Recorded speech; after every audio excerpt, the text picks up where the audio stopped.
Assalamualaikum warahmatullahi wabarakatuh. Nama saya Dinda Olia Putri dari kelas 2023F dengan NIM 281. Di sini saya akan memberikan jawaban pretest mata kuliah perilaku organisasi.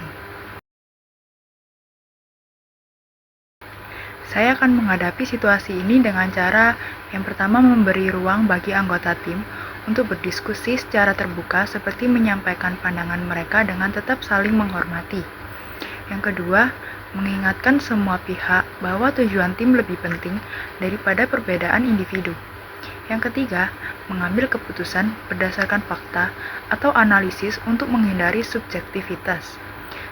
Yang keempat, jika diskusi tidak menghasilkan solusi, saya akan memfasilitasi musyawarah atau voting yang adil. Contoh nyata berdasarkan pengalaman saya yaitu ketika dalam sebuah proyek kuliah, anggota tim saya berselisih tentang metode penelitian yang akan digunakan. Saya mengundang semua anggota untuk berdiskusi dan menunjukkan kelebihan serta kekurangan setiap metode. Dengan data yang jelas, tim akhirnya sepakat memilih metode yang paling sesuai. Contoh komunikasi yang menurut saya tidak efektif adalah ketika di dalam organisasi, seringkali komunikasi top-down menjadi tidak efektif karena anggota di organisasi tersebut hanya menerima instruksi tanpa ruang untuk memberikan feedback. Lalu penyebab ketidakefektifan tersebut yaitu, yang pertama tidak ada saluran komunikasi dua arah. Yang kedua, pesan tidak disampaikan dengan jelas atau terlalu teknis. Lalu solusi untuk memperbaikinya yaitu dengan cara yang pertama membuat forum atau pertemuan rutin untuk menerima umpan balik.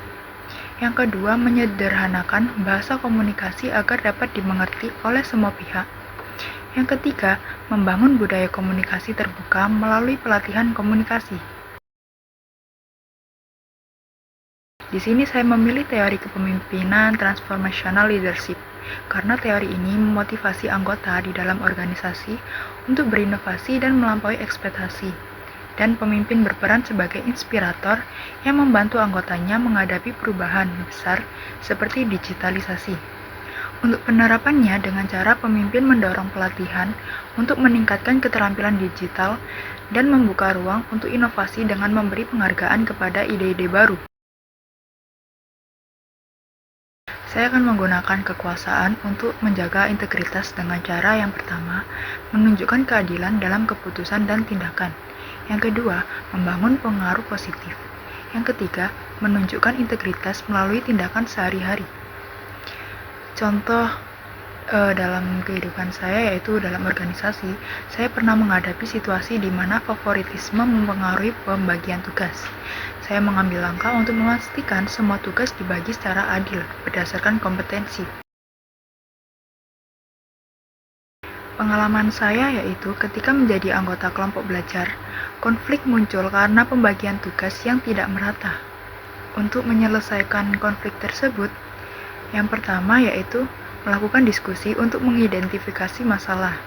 Yang kedua, menawarkan solusi pembagian tugas berdasarkan kemampuan. Yang ketiga, mencapai kesepakatan bersama untuk pembagian yang adil. Cara saya mengelola stres selama proses tersebut adalah saya mengambil waktu untuk beristirahat, mendengar masukan dari teman lain, dan tetap fokus pada hasil akhir. Saya ingin mengubah budaya organisasi untuk lebih kolaboratif, karena kolaborasi itu dapat meningkatkan inovasi dan efisiensi. Dampak perubahan budaya organisasi tersebut adalah organisasi akan menjadi lebih adaptif terhadap perubahan dan lebih cepat dalam menghasilkan solusi kreatif. Saya akan mengadopsi struktur matriks karena fleksibilitasnya memungkinkan tim bekerja lintas fungsi.